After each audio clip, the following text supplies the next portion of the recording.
విజయ్ దేవరకొండ తక్కువ టైంలోనే స్టార్డమ్ సంపాదించుకున్న సంగతి తెలిసిందే. పెళ్లి చూపులు, అర్జున్ రెడ్డి, గీతా గోవిందం, టాక్సీ వాళ్ళ వంటి వరుస హిట్లతో విజయ్ దేవరకొండ స్టార్ అయ్యిండు. అయితే ఆ తర్వాత విజయ్ చేసిన సినిమాలు పెద్దగా ఆడలేదు. డియర్ కాంగ్రెట్, ఖుషి వంటి సినిమాలు పర్వాలేదనిపించిన ఆశించిన స్థాయిలో బాక్సాఫీస్ వద్ద అవి పర్ఫామ్ చేయలేదు. అయినప్పటికీ విజయ్ ఇమేజు కొంచెం కూడా తగ్గలేదు. సినిమాకి అతని మార్కెట్ పెరుగుతూనే ఉంది. తెలుగులోనే కాకుండా మిగిలిన భాషల్లో కూడా విజయ్ దేవరకొండ సినిమాలకి మంచి డిమాండ్ ఏర్పడింది. నాన్ థియేటికల్ రైట్స్ రూపంలో అతని సినిమాలకి మంచి బిజినెస్ జరుగుతుంది. అందుకే విజయ్ పారితోషికం కూడా సినిమాకి పెరుగుతుంది.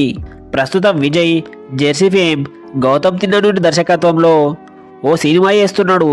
ఈ సినిమా కోసం విజయ్ అక్షరాల 47 కోట్లు పారితోషికంగా అందుకుంటున్నాడట. ఒక్క సినిమాకి 20 కోట్లు తీసుకున్న విజయ్ ఈ ఒక్క సినిమాకి అంత తీసుకోవడం ఏంటి అనే డౌట్ ఎవరికైనా రావచ్చు.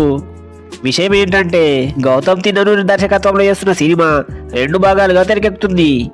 దీంతో విజయ్ ఎక్కువ కాల్షీట్లు ఇవ్వాలి. అందుకోసమే విజయ్ అంత మొత్తం డిమాండ్ చేస్తున్నట్లు సమాచారం. విజయ్ అడిగిన మొత్తం అమౌంట్ ఇవ్వడానికి నిర్మాత నాగవంశి కూడా ఓకే చెప్పినట్టు తెలుస్తుంది. భాగ్యశ్రీ బోర్సే హీరోయిన్ గా నటిస్తున్న ఈ సినిమాలో సత్యదేవ్ కూడా కీలక పాత్ర పోషిస్తున్నాడట. ఈ వీడియో నచ్చితే ఒక లైక్ చేయండి. కిందున్న సబ్స్క్రైబ్ బటన్ పైన క్లిక్ చేసి పక్కనే ఉన్న బెల్ ఐకాన్ కూడా యాక్టివేట్ చేసుకోండి. Thank you for watching.